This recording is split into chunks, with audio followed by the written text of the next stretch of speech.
विस्तार से जानते हैं। सबसे पहले बात करेंगे भोपाल से बड़ी खबर की। ओल्ड सिटी से कर्फ्यू हटा दिया गया है। कलेक्टर ने हटाया कर्फ्यू। हनुमानगंज गौतम नगर से कर्फ्यू हटा दिया गया है। टीला जमालपुर थाना क्षेत्र में भी कर्फ्यू हटा दिया गया है। कलेक्टर ने देर रात आदेश जारी किया है। कर्फ्यू को खत्म करने का आदेश जारी किया गया।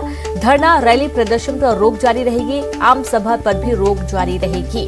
कर्फ्यू हटा दिया गया है, लेकिन उसके बाद भी आप धरना प्रदर्शन नहीं कर सकते हैं, किसी तरीके की आम सभा नहीं कर सकते हैं। पुराना भोपाल में विवादित जमीन के चलते कोई हंगामा न हो, उसके चलते कर्फ्यू लगा दिया गया था। सुबह 9 बजे कर्फ्यू लगा था, लेकिन देर रात कलेक्टर ने आदेश जारी करके कर्फ्यू को हटा दिया है। तमाम जो स्थान पे कर्फ्यू लगा था वहां से कर्फ्यू हटा दिया गया है, लेकिन अभी भी ना कोई प्रदर्शन होगा, ना कोई आम सभा होगी, ना किसी तरीके का कोई आंदोलन होगा।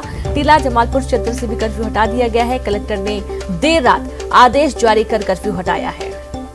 ज्यादा जानकारी के साथ संवाददाता मनोज राठौर जुड़ गए हैं। मनोज, देर रात कलेक्टर ने आदेश दिया कर्फ्यू हटाने का, उसके बावजूद कुछ गाइडलाइंस तय की गई हैं, पूरी जानकारी है।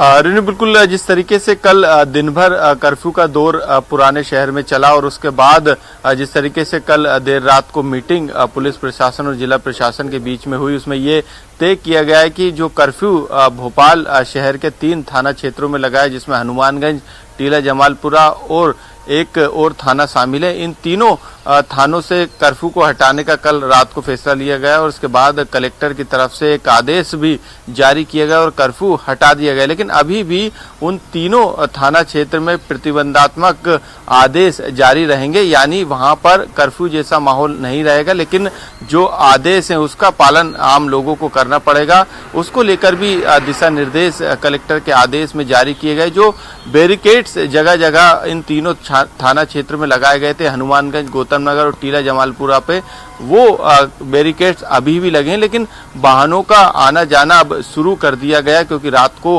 ये कर्फ्यू हटाया गया था। लेकिन वहां पर किसी तरीके की रैली, धरना या आम सभा या फिर 5 से ज्यादा या 5 लोगों के खड़े होने पर पूरी तरीके से प्रतिबंध लगाया गया। बाकी तमाम सेवाएं चालू रहेगी। प्रतिबंधात्मक आदेश, जो कि संशोधित आदेश जो है कल रात को जारी किए गए, उसके चलते एहतियात के तौर पर पूरे भोपाल शहर के इन 3 थाना क्षेत्रों में पुलिस बल एहतियात के तौर पर तैनात रहेगा और जहां पर जमीन का जो विवाद हुआ था उस स्थान पर पुलिस का कड़ा पहरा रहेगा, क्योंकि कल जिस तरीके से वहां पर कब्जा दिलाने की कार्रवाई जिला प्रशासन कर रहा था वो पूरी नहीं हो पाई है। ऐसे में उसे पूरा करने के लिए एहतियात के तौर पे ये पूरा जो प्रबंधन किया गया प्रशासन के द्वारा, उसको लेके कल देर रात को आदेश जारी कर दिए गए। तो कर्फ्यू फिलहाल हट गया है। 13 घंटे तक ये कर्फ्यू रहा और करीब 4 लाख की आबादी वाले इन इलाकों में लोगों को काफी परेशानी का सामना करना पड़ा। हालांकि ये अचानक लगाया गया कर्फ्यू था, ये सुरक्षा और कानून व्यवस्था के मद्देनजर लगाया गया था, जिला प्रशासन का ऐसा कहना था। लेकिन अचानक लगे इस कर्फ्यू की वजह से आम जनजीवन काफी प्रभावित हुआ, लोग परेशान हुए, ट्रैफिक मैनेजमेंट फेल होता हुआ नजर आया, क्योंकि जो डाइवर्शन जिन रास्तों को करना चाहिए था वहां पर बैरिकेड लगाकर लोगों को रोका गया। तो फिलहाल कर्फ्यू खत्म हो गया है, लेकिन जो प्रतिबंधात्मक आदेश है वो इन 3 थाना क्षेत्रों में जारी रहेगा। चलिए, बहुत शुक्रिया आपका जानकारी के लिए। यानी कि आप आना जाना कर सकते हैं अपने जरूरी कामों से, लेकिन किसी भी तरीके का कोई धरना प्रदर्शन पर रोक रहेगी। और आज भोपाल में फिर से टीकाकरण होगा। आज फिर टीका लगेगा। भोपाल में 12 जगहों पर होगा टीकाकरण। मुख्य चिकित्सा स्वास्थ्य अधिकारी ने इस बात की जानकारी दी है, जहां जेपी, सुल्तानिया, हमीदिया, चुरायू, बैरागढ़ और साथ ही गांधीनगर, बरसिया, एम्स, जीएमसी, बीएमआरसी में टीकाकरण होना है। तो टीकाकरण की पूरी तैयारियां कर ली गई हैं। एक बार फिर से टीकाकरण की शुरुआत आज होने जा रही है। संवाददाता मनोज जुड़े हुए। मनोज, आज भोपाल में फिर से टीकाकरण होगा, किस तरीके की व्यवस्थाएं?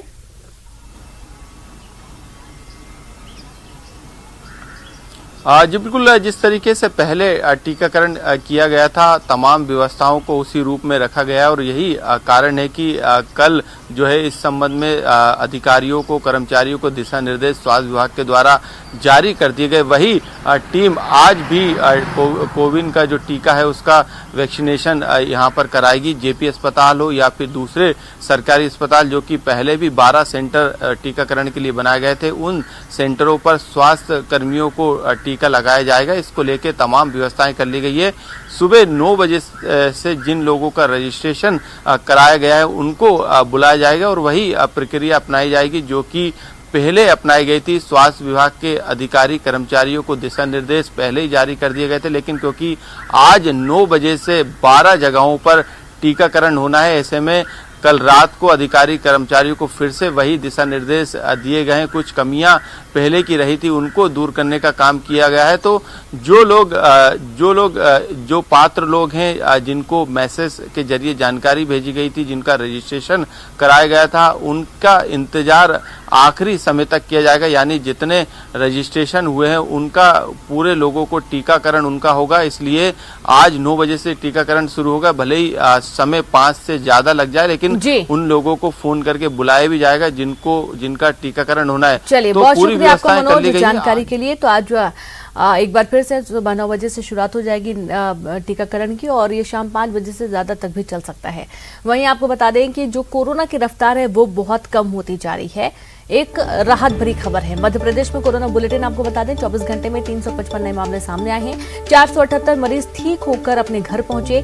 24 घंटे में 2 मरीजों की मौत हुई, यानी कि जो मौत का आंकड़ा है वो भी कम हुआ है मरीजों। और राज्य में 6399 एक्टिव केस हैं जिनका इलाज जारी है। 24 घंटे में इंदौर में 43 नए मामले सामने आए हैं। राजधानी भोपाल की बात करेंगे 83 नए मरीज मिले हैं। ग्वालियर में 17 नए मामले सामने आए हैं। जबलपुर में 22 मरीज कोरोना संक्रमित पाए गए हैं। तो इस तरीके से जो नए मामले हैं उनमें बहुत तेजी से गिरावट देखी जा रही है। तो वहीं आज केंद्रीय पेट्रोलियम एवं प्राकृतिक गैस मंत्री धर्मेंद्र प्रधान बैतूल के बाचा गांव पहुंचेंगे, जहां वो सौर ऊर्जा प्रोजेक्ट का औपचारिक लोकार्पण करेंगे। प्रधान दोपहर 2 बजे बाचा गांव पहुंचेंगे और इससे पहले पेट्रोलियम मंत्री सुबह 10 बजे बैतूल पहुंचेंगे, जहां भारत भारती आवासीय विद्यालय जाएंगे और वहां का निरीक्षण करेंगे।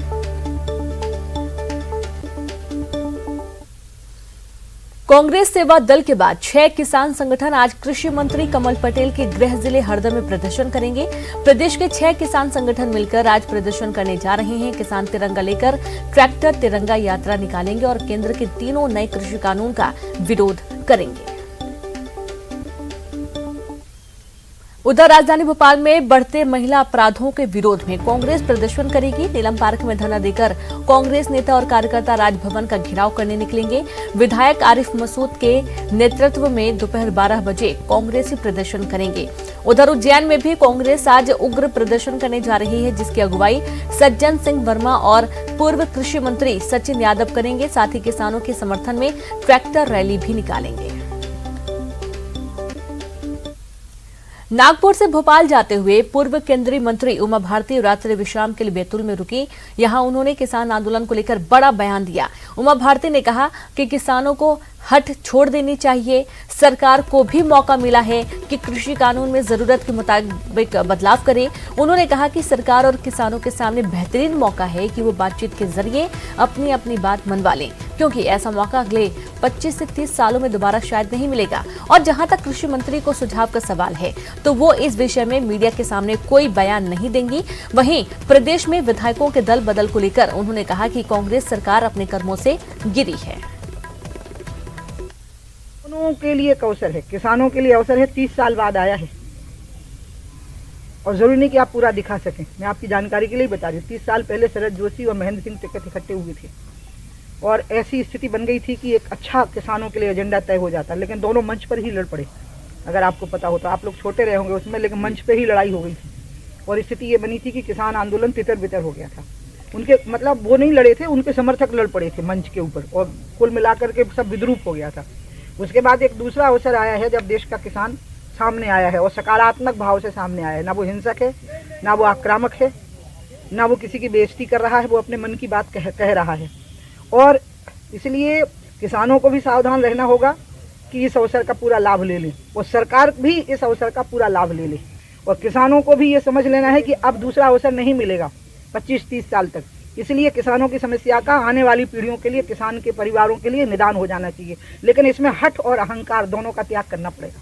इसी तरह से 92 दिसंबर के बाद में सारी सरकारें गिरा दी हमारी। ये तो इतना बड़ा पाप किया है इन लोगों ने कि इनके मुंह से लोकतंत्र शब्द नहीं निकल सकता और इनके मुंह से ये नहीं निकल सकता है कि इनकी सरकारें तो अपने कर्मों से गिरी हैं, ये अपने लोगों को संभाल नहीं सकती। तो वहीं कांग्रेस के पूर्व विधायक राहुल सिंह लोधी के दमों पहुंचने से पहले ही कांग्रेसियों ने उनके पोस्टर पर काली पोती दी। इस दौरान पुलिस और प्रदर्शनकारियों के बीच जमकर झूमाझटकी हुई। प्रदर्शन कर रहे लोगों ने लोधी को काले झंडे दिखाए और जूते चप्पल की माला पहनाने की भी कोशिश की। प्रदर्शनकारियों को पुलिस ने हिरासत में ले लिया है और इसके बाद भी उन्होंने जमकर नारेबाजी की। गौरतलब है कि प्रदेश में कमलनाथ सरकार गिरने के बाद चुनाव की तारीख नजदीक आते ही राहुल सिंह लोधी ने विधायक पद से इस्तीफा देकर प्रदेश भर में राजनीतिक हलचल मचा दी थी और कुछ ही घंटों में कांग्रेसी छोड़कर बीजेपी में शामिल हो गए थे। एक ही कार्य योजना थी, पहले भी जब चुनाव लड़े थे और जब इस्तीफा दिया था तब भी एक ही कार्य योजना थी और आज पुनः भारतीय जनता पार्टी ने बहुत बड़ी जिम्मेदारी देके भेजा है और कार्य योजना सिर्फ एक थी, मेडिकल कॉलेज, जिसका बहुत जल्द माननीय शिवराज जी और प्रदेश नेतृत्व यहाँ भूमि पूजन करेगा। हमारा दमोह जब स्वास्थ्य की तरफ से मजबूत होगा तभी हम एक मजबूत बना पाएंगे। इसलिए एक ही उद्देश्य, एक ही काम था कि मेडिकल कॉलेज लाना है और वो यहाँ पे बहुत जल्द पहुँचने वाला।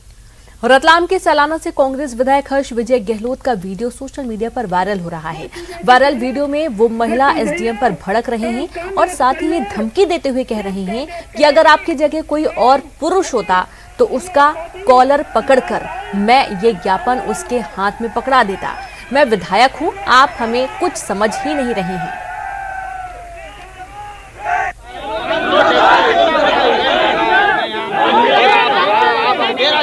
आप हमारे को समझते ही नहीं है। मैं विधायक प्रतिनिधि हूँ,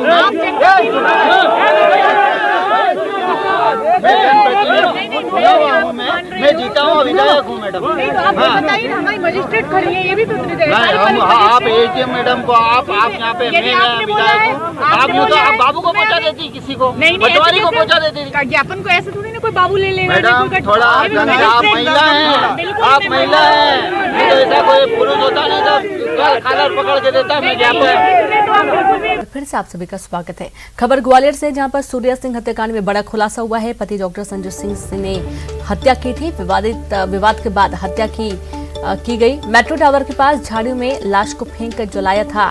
पुलिस ने आरोपी पति को गिरफ्तार कर लिया है। भू अभिलेख विभाग में सहायक लेखाधिकारी थी सूर्या सिंह। आपको बता दें, पति डेंटिस्ट था और इनके बीच में विवाद होता रहता था। जब जांच की गई थी तभी पता चला था कि पति पत्नी के बीच में बिल्कुल नहीं बनती थी और पति ने ही पत्नी की हत्या करके मेट्रो टावर के पास फेंक दिया था। शिनाख्त न हो पाए इसके चलते शव को भी जला दिया था। जब पूछताछ हुई तो पति डॉक्टर संजय सिंह आरोपी पाए गए हैं और इन्हें अब गिरफ्तार कर लिया गया है। पुलिस मामले की जांच कर रही है। बड़ी खबर है ग्वालियर से, सूर्या सिंह हत्याकांड में बड़ा खुलासा, पति ने ही पत्नी की हत्या की थी। काफी वक्त से इनका विवाद चल रहा था और विवाद के बाद हत्या की बात सामने आई है। तो पति ने ही पत्नी की हत्या की और शव को मेट्रो टावर के पास फेंक कर चला गया था और खुद ही जाकर शाम के वक्त थाने में गुमशुदगी की रिपोर्ट भी दर्ज करवाई थी। जब जांच की गई तो ऐसा किसी और से रंजिश या किसी भी तरीके की कोई जानकारी नहीं निकली थी, लेकिन ये बात पता चली कि पति के साथ हमेशा विवाद होता रहता था। गहनता से पूछताछ और जांच किए जाने के बाद ये खुलासा हुआ, जानकारी आई कि पति ने ही पत्नी की हत्या की और उसके बाद उसे मेट्रो टावर के पास फेंक दिया था। फिलहाल पुलिस ने मामला दर्ज कर लिया है। आरोपी पति को हिरासत में ले लिया है। पूछताछ की जा रही है। तमाम धाराओं के तहत मामला दर्ज किया गया है। अब जिस तरीके से पति ने पूरा ड्रामा, पूरी एक कहानी रची थी कि सुबह महिला गई हुई थी, शाम को वापस नहीं आई और परेशान होकर उसने गुमशुदगी की रिपोर्ट दर्ज करवाई थी। उसके बाद पुलिस ने जब जांच की तो पाया कि पति ही आरोपी निकला है हत्या का। तो आरोपी को गिरफ्तार कर लिया गया है और संवाददाता सुशील जुड़ गए हैं। सुशील, पति ही आरोपी निकला और उसने खुद ही हत्या की और बाद में रिपोर्ट भी दर्ज करवा रहा है कि उसकी पत्नी गुमशुदा हो गई है। देखिए, शुक्रवार की शाम ये झगड़ा हुआ था इन दोनों के बीच और चरित्र संदेह को लेकर ये लगातार इस पर शक करता था। महिला अधिकारी जो भू अभिलेख विभाग में थी, सूर्या सिंह बेस, इनके पति संजय सिंह बेस, इन पर ही हत्या का शक था पुलिस को। यही वजह थी जब पुलिस ने इनसे कड़ाई से पूछताछ की तो इन्होंने कबूल लिया कि शुक्रवार को इन्होंने गला दबाकर हत्या की थी और फिर देर रात मेट्रो टावर के पास झाड़ियों में सूर्या की लाश को फेंक कर उसको पेट्रोल से जला दिया था। पुलिस ने पति के खिलाफ मामला दर्ज कर लिया है हत्या का और उसकी गिरफ्तारी भी कर ली है। लेकिन कहीं ना कहीं एक ये बड़ा घटनाक्रम था कि चरित्र संदेह को लेकर लगातार ये पति और पत्नी के बीच में झगड़ा चलता रहता था और पति अपनी पत्नी पर चरित्र संदेह करता था। चलिए सुशील, शुक्रिया आपका जानकारी के लिए। तो चरित्र संदेह के चलते ये हत्या की गई थी। तो वहीं एक और अहम खबर उज्जैन में वैक्सीन को लेकर सुन्नी मुस्लिम समाज के धर्म गुरुओं का बयान आया है कि जब तक वैक्सीन लगवाने का फतवा नहीं जारी होता वो वैक्सीन नहीं लगवाएंगे। उज्जैन में सुन्नी मुस्लिम समाज के नायब काजी और अन्य लोग तो सुन्नी उलेमाई कलाम और उनकी डॉक्टर की टीम द्वारा दिए जाने वाले फतवे का इंतजार कर रहे हैं। बीमारी का हल न हो ऐसी हालात में शरीयत इजाजत देती है और शरीयत में उसकी गुंजाइश है, मगर ये काम मुफ्तियाने इस्लाम का है और हमारी जो सुन्नत वल जमात के जो रहबर हजरात हैं वो इस काम में लग गए हैं। बहुत थोड़े ही वक्त में ये फतवा आ जाएगा कि हमें बीमारी के लिए बचने के लिए जो वैक्सीन है इसका इस्तेमाल करना या नहीं करना।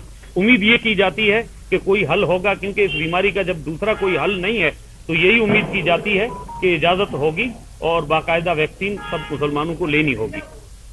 और आनंद निगम जुड़ गए। आनंद, सुन्नी समाज फतवे का इंतजार कर रहा है, कैसे फतवे का इंतजार है ये? बिल्कुल, देखिए जहां मानव जाति को बचाने के लिए तमाम दुनिया भर के डॉक्टर्स इस वैक्सीन को बनाने के लिए जुटे हुए थे और जैसे ही आपातकाल की स्थिति में भली वैक्सीन का यहाँ पर लगाने की इजाजत दे दी गई हो, ऐसे में दुनिया के भी और ना पूरे देश भर के लोग इस बात का इंतजार कर रहे हैं अब कि कब उन्हें ये वैक्सीन लगेगा। जहां लोग इंतजार कर रहे हैं वहां पर दूसरी ओर मुस्लिम समाज के जिस तरह के धर्मगुरुओं का ये विवादित बयान आया है वो साफ तौर पर दिखाई दे रहा है कि किसी भी सूरत में सही नहीं है, क्योंकि ये साफ तौर पर कह रहे हैं कि एक फतवा जब तक जारी नहीं होगा और इनके जो कुछ लोग जो दिल्ली में बैठे हैं जो बड़े धर्मगुरु हैं वो एक मीटिंग करके जब तक ये तय नहीं करेंगे कि वो ये जो वैक्सीन है इनके लिए ठीक है या नहीं, तब तक ये वैक्सीन लगाएंगे नहीं। तो बड़ा ही समझ से परे ये बयान है और ऐसे में समझना होगा इन लोगों को कि अगर ये वैक्सीन नहीं लगाएंगे तो ना सिर्फ इनके लिए बल्कि दूसरे लोगों के लिए भी जान बिल्कुल ये समझने की जरूरत है कि यदि वैक्सीन नहीं लगेगा और यदि कोई भी कोरोना संक्रमित हुआ तो ये फैलता भी है। बहुत शुक्रिया आपका आनंद जानकारी के लिए।